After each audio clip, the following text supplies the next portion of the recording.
दीक्षाभूमीवरती parking ज्यावेळेस होणार असं जाहीर झालं तिथपासून लोकांनी विरोध करायला सुरुवात केली।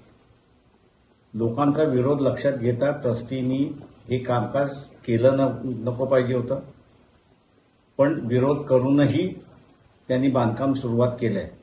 आज आपल्याला असं दिसते की नागपूरमध्ये मोठ्या प्रमाणात दीक्षाभूमीवरती आंदोलन चाललेलं आहे आणि ते कामकाज थांबवण्याचा भाग चाललेला आहे।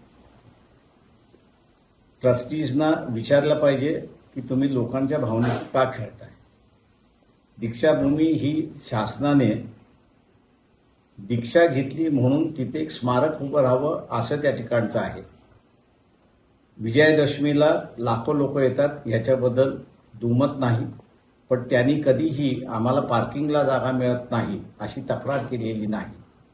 त्याच्यामुळे हे कमर्शियलायझेशन जे चाललेलं आहे दीक्षाभूमीचं हे थांबवण्याचा भाग नागपूरची जनता करते। ट्रस्टीजना आम्ही असं आवाहन करतोय की तुम्ही हे थांबवा, पार्किंगची काहीही गरज नाही। आपण थांबवलं नाही तर लोक आपल्या विरोधात जातील एवढं फक्त त्यांनी लक्षात घ्यावं। वंचित बहुजन आघाडी हे आंदोलन करण्याच्या पाठीमागे आहे।